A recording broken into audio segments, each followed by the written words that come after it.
Hello everyone. I'm delighted to send this message on the occasion of 50th anniversary celebration of the Department of Earth Resources Engineering.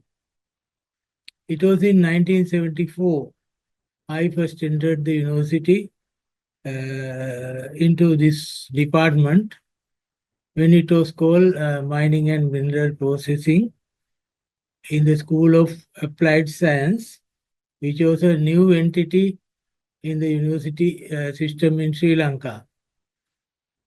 Actually, at that time, when we were in advanced level classes, we learned that there were unemployed engineering graduates and also either underemployed or even some doing tuition classes.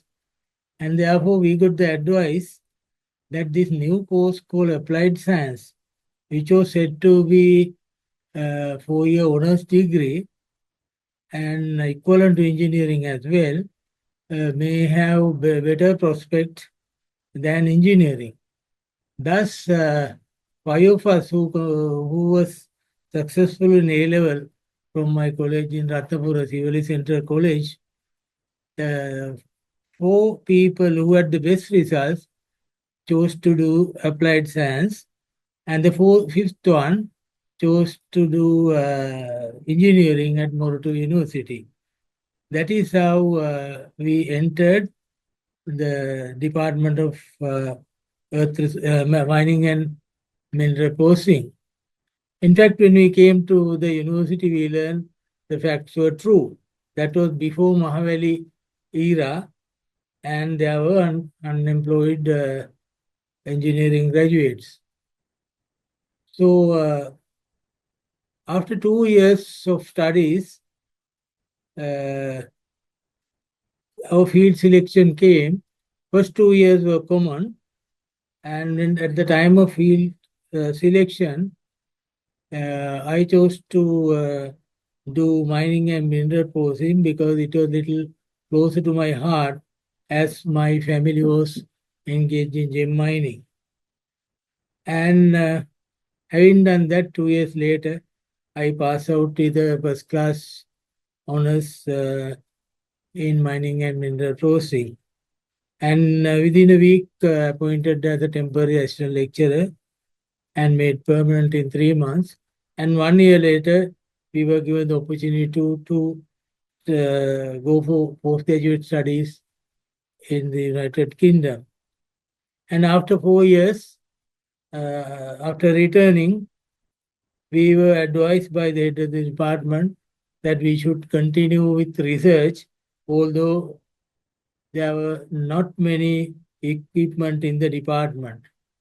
And therefore, I had to go out to the industry and seek their problems and come out to the university and try to sort them out, which of course enabled me to do a lot of publication at that time. And on the way, I thought of putting my hand on gem mining as well, because at that time, 1980, that was the boom time in gem industry. So I engaged in gem mining over the weekends for about 4 years from 85 to 90 without much success. And therefore, I realized that my uh, life should be in academia than in mining. And therefore, I came back to the university full time and thought of studying gemology and secured a scholarship to Germany and followed diploma in gemology and diamond diploma. And a year later, I also followed gemology diploma from Great Britain. And we were having a gemology course from 1973 in the department, certificate level, and I became a coordinator. And we increased the intake to 50 immediately. And also, I got involved in gemology research as well and supervising student in certificate the research in MSc, MPhil and PhDs over the years. And Moratuwa became known as the center of gemology studies in Sri Lanka. As a result, I got the opportunity to become the Director General of Gem and Jewel Authority, which I held for 2 years. And then I was invited to be chairman of the same authority, which I held for another 4 years. And of course, afterward, I got continue my lectures and research in the Department of Earth Resource Engineering, mining related topics, and I was able to get my promotion on time and finally became senior professor as well. So with all this knowledge and experience that I gained from mining as well as gemology, I was then invited to be chairman of Geological Survey and Mines Bureau, a post that I held for another 2 years. During that period, it was 1993, GSMB started, and by the time I went 10 years later, it was still running at a loss. And within a year, I was able to increase the regional office from 2 to 7, resulting in making about 100 million rupees profit a year. Not only that, we insisted that IMLA grade quarries should have a mining engineer.